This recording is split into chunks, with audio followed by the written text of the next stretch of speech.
नमस्कार, महाराष्ट्र जीवन न्यूज मध्ये तुमच्या सगळ्यांचं स्वागत आहे। आज जवळपास अखिल महाराष्ट्राच्या कुरेशी समाजाने जो संप चालवलेला आहे, बंद चालवलेला आहे, गोवंश हत्या बंदी कायद्याच्या विरोधात जे तथाकथित गोरक्षक त्या ठिकाणी कुरेशी समाजावर अन्याय करत होते, गोवंशीच्या नावाखाली म्हशी सुद्धा पकडल्या जायच्या, अशा प्रकारचा अजब प्रकार महाराष्ट्रामध्ये सुरू होता। आणि या संदर्भात जवळपास 20वा दिवस आहे। संपूर्ण महाराष्ट्रामध्ये त्या ठिकाणी जनावरांची कत्तल करण्याची प्रोसेस बंद आहे, तर याचा परिणाम आता शेतकऱ्यांवर होतोय, व्यापाऱ्यांवर होतोय। आपल्या शेतकरी आहेत त्यांच्याकडून काय सांगाल, कसा परिणाम होतो तुमचा? आमच्या जनावर चिकना गेलेत आमची। जनावर विकले गेले नसल्यामुळे काय काय अडचणींना सामोरं जावं लागलं? सगळ्या अडचणी उलट जशी खताला पैसे नाहीत, बियाला पैसे नाहीत। आता मागचे 20 दिवस झाले संप सुरू आहे। जनावरांनी उरलेले बिनकामाचे धरलेले आमचे लायसन असून सुद्धा जनावर सोडण्यात गेले त्यांनी। आमचे लायसन असून सुद्धा माझ्या 4 म्हशी कोर्टामध्ये अडकलेल्या म्हशी येतात माझ्या नावाचे। गाड्या धरल्यामुळे बाजार बंद आहे सध्याच्याला, व्यवसाय बंद ठप झाले सगळे। त्यांनी आता कशाचा निर्णय काढावा, गोवंश खाली म्हशीवाच्या सुद्धा गाड्या बाहेर जाऊ देणार नाही, येऊ देणार, बाजार बंद पडले सगळे, व्यवसाय बंद आहेत। आता चाऱ्याला वैरणीला मग पैसे नाहीत आता सध्याच्या। तर मला सांगा की शेतकरी वर्गाबरोबर एक ह्याच्या शेतकरी असतील किंवा व्यापारी असतील याच्यामध्ये मोठी साखळी जुडलेली आहे। मी तुमच्याकडे तुम्ही सांगा की एकंदर या सगळ्या साखळीवर कसा परिणाम झाला बाबा? जनावर इकना गेलेत, काही नाही धरले तरी बी कुठं पकडा पकडी सगळी चालू, सगळे पैसे चालू, पैसे द्यायला चालू, पोलिसाला करणे तर चक पोलिसाला नेऊन उभा करू नये, सगळे पैसे चालू, पोलिसाला पैसे देऊन जनावर कोर्टात जाऊन अडकले निघणार गेले जनावर। गाड्या 2-3 आमचे लायसन आहे तो पट्टी।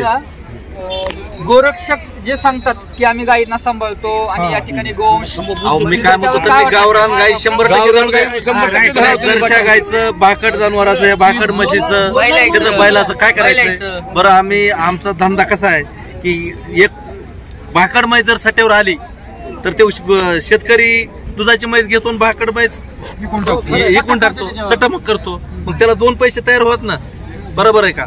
आणि जर हे निर्णय जर सरकारला समजा गोशाळावाल्याला जनावर दाखवू द्या त्यांनी, बरं आम्ही कोर्टात जरी गेलो तरी ते काय करते, ह्या कोर्टामध्ये जर केस आमच्या सरकार निकाल लागला तर ते दुसऱ्या कोर्टात अपील, म्हणजे गोशाळावाले जनावर सोडून देत नाही, गोशाळावाले जनावर सोडून देणार वकील पत्र।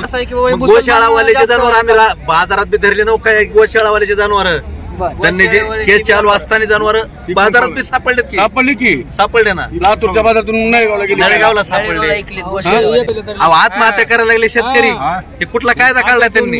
हा गावरान गायचा 100% काढू दे, त्याला विरोध नाही। या पार्श्वभूमीवर आता इतक्या मोठ्या संख्येने तुम्ही सगळे उभा आहात, तर सरकारकडे काय मागणी आहे तुमची? काय कायदा रद्द करावा, कायदा रद्द करावा आणि गावरान गायवर तुम्ही 100% बंदी आणा, त्याच्यावर हे मान्य करू। पण ही जर्शीला आई बी नाही, बाप बी नाही, किंवा आई आहे पण बाप आहे, बिन बापाच्या अवलाद पैदा केले, पैदाच आहे नाही। कुरेशी समाजा बंदमुळे आज लाख रुपयाची म्हैस, आमची दुधाळ म्हैस आज 65 ला 70 ला 75 ला 20,000 30,000 रुपयाच्या शेतकऱ्याचे नुकसान व्हायली, याला जबाबदार कोण आहे? इतके दिवस कुरेशी समाजाला सुद्धा त्रास होत होता, त्यावेळेस सगळे व्यापारी बहुसंख्येने एकत्रित का आले नाही? तर आता ती चूक झाली ना, मोठी चूक झाली ना।